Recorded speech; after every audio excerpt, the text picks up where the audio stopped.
യുവ ഡോക്ടർ ബലാത്സംഗത്തിനിരയായപ്പെട്ട സംഭവത്തിൽ പ്രതിഷേധം നടക്കുന്നതിനിടെ രാജ്യസന്നദ്ധത അറിയിച്ച് പശ്ചിമബംഗാൾ മുഖ്യമന്ത്രി മമതാ ബാനർജി. യുവ ഡോക്ടർക്ക് നീതി ഉറപ്പാക്കുന്നതല്ല പ്രതിഷേധക്കാരുടെ ലക്ഷ്യം, മറിച്ച് തന്നെ മുഖ്യമന്ത്രി കസേരയിൽ നിന്നും പുറത്താക്കുകയാണെന്നും മമത ആരോപിച്ചു. പ്രതിഷേധത്തിന് പിന്നിൽ രാഷ്ട്രീയ താൽപര്യങ്ങളാണെന്നും മുഖ്യമന്ത്രി പറഞ്ഞു. ജനങ്ങൾക്ക് വേണ്ടി മുഖ്യമന്ത്രി സ്ഥാനം രാജിവെക്കാൻ തയ്യാറാണ്. മുഖ്യമന്ത്രി കസേരയല്ല, മറിച്ച് ജനങ്ങൾക്ക് നീതി ലഭിക്കുകയാണ് ആവശ്യം. ബലാത്സംഗത്തിനിരയായി കൊല്ലപ്പെട്ട യുവ ഡോക്ടർക്ക് നീതി ലഭിക്കണം, ഒപ്പം ജനങ്ങൾക്ക് കൃത്യമായ പരിചരണവും ലഭിക്കണം, മമത പറഞ്ഞു.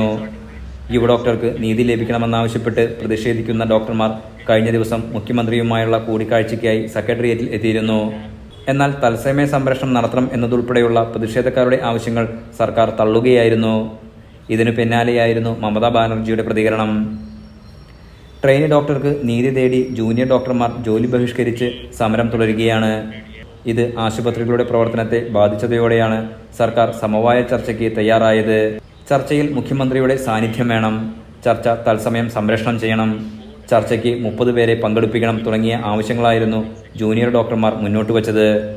എന്നാൽ സർക്കാർ ഇത് പൂർണ്ണമായും അംഗീകരിച്ചില്ല. കൂടിക്കാഴ്ചയ്ക്കായി മുഖ്യമന്ത്രി തയ്യാറായെങ്കിലും ഇതിന്റെ തത്സമയ സംപ്രേഷണം വിലക്കി.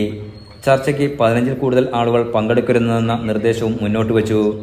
ഇതോടെ ഡോക്ടർമാർ ചർച്ചയിൽ നിന്നും പിന്മാറി. സെക്രട്ടേറിയറ്റിലെ മീറ്റിംഗ് റൂമിൽ 2 മണിക്കൂറിലധികം കാത്തിരുന്ന ശേഷമാണ് വാർത്താസമ്മേളനം വിളിച്ച് മമതാ ബാനർജി രാജ്യസന്നദ്ധത അറിയിച്ചത്.